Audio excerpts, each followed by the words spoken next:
Hello guys, আসসালামু আলাইকুম। সবাই কেমন আছে? আমি আলহামদুলিল্লাহ ভালো আছি।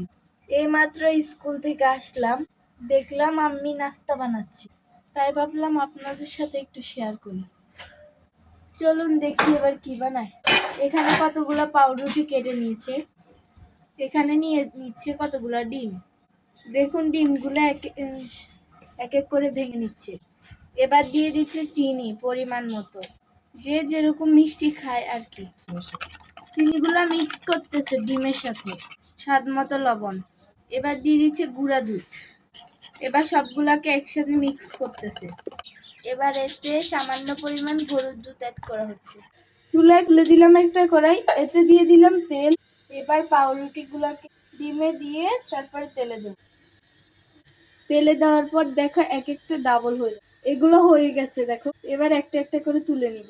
এবার দেখতে একটু সুন্দর লাগার জন্য আমি এতে ছড়িয়ে দিলাম গুঁড়া দুধ। আমার নাস্তা আমার নাস্তাটা কেমন হয়েছে বলো কমেন্টে, আর বাসায় একবার হলেও ট্রাই করো। আজ এই পর্যন্ত, আল্লাহ হাফেজ।